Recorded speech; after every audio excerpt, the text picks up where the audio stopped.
sıkıntımız büyük. Yani fıstık fiyatları şu an bizi çok etkilemiş. Biz yetkili birilerinin buna bir el atmasını istiyoruz. Geçen sene Siirt'te aldığımız fıstık fiyatları 60-70 liraydı en güzel fıstık. Şu an 210-220 liraya kadar fiyat çıkmış. Yani sıkıntımız büyüktür yani.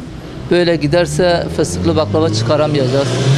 Ancak sipariş üzeri çıkaracağız. O da baklavanın kilosu en az 100-150 lira, 150 lira olursa ancak kurtarır. Şu an 45-50 liradan satıyoruz.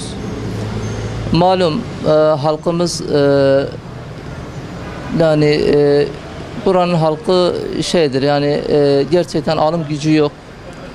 Yani biraz daha zam yaparsak iş yapamayacak duruma geleceğiz. Şu anda zaten zararına yapıyoruz. Hayırlı ayda insanların damak tadını biz kesmek istemiyoruz. Milletimiz en güzeline layık, en güzel tatları çıkarmaya çalışıyoruz. Şu an gerçekten biz de şoktayız. Kimi diyor kara borsacıların eline geçmiş, kimi diyor kriz var. Biz bilemiyoruz yani. Şu an sadece bildiğimiz tek şey çok zor durumdayız.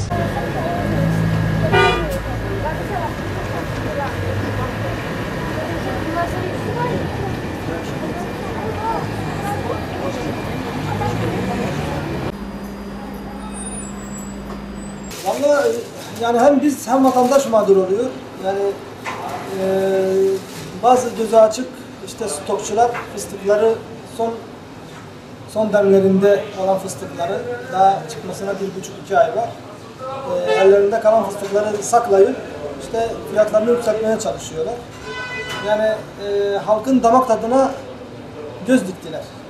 Halkın şu anda bizim burada her zaman bir fıstık sarmamız olurdu. Onu yapamıyoruz mesela.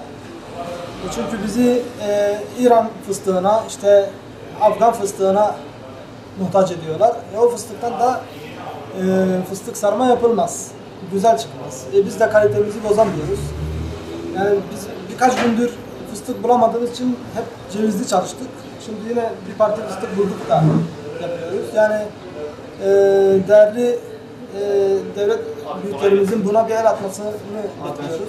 Gerçi onlar da bir şeyler söylüyor ama söylentide kalmamasını istiyoruz bunların. Yani icraata dökülmesini, bir çare bulunmasını istiyoruz. Geçen yıl ne kadar alıyordunuz? Bu yıl kaça alıyorsunuz şu anda? Yani geçen yıla gitmeyelim. Daha 1,5 ay önce, 1 ay önce 80-85-90-100 bandında olan fıstık şu anda 210-220 lira istiyorlar.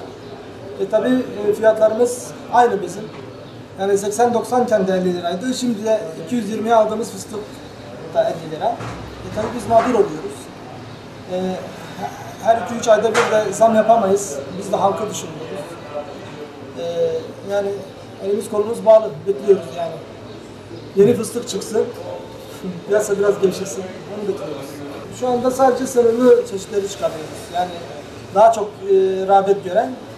Lükse kaçmıyoruz. Hani fıstık sarmadır, kadayıf sarmadır. Daha çok fıstık ve yeşil görünen ve fıstık yiyen tatları yapmıyoruz açıkçası. Yani bu da bir nevi bizim mecbur ettiler. Yani çok pahalı, halk da alamıyor. Biz de alamıyoruz. Yani halkın damak tadına göz diktiler. 1 kilo fıstık bizde 50 lira. 50 lira. 50 lira. Tereyağlı fıstıklı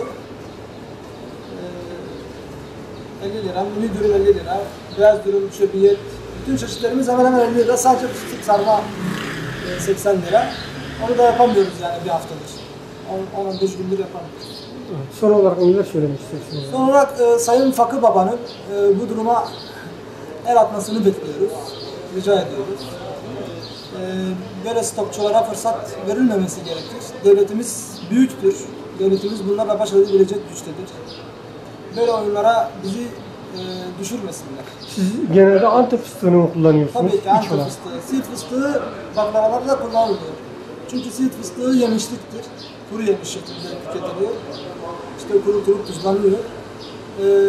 Rengi de daha açık sarıdır. O yüzden fıstıklı tatlıya kullanılmıyor. Daha çok koyu renkli olan boz fıstığı dediğimiz Antep fıstığı kullanıyoruz. Yani eskiden 1 ton 2 ton sipariş verirken şimdi 50 kilo alıyoruz. 50 kilo gönderiyorlar, göndermiyorlar.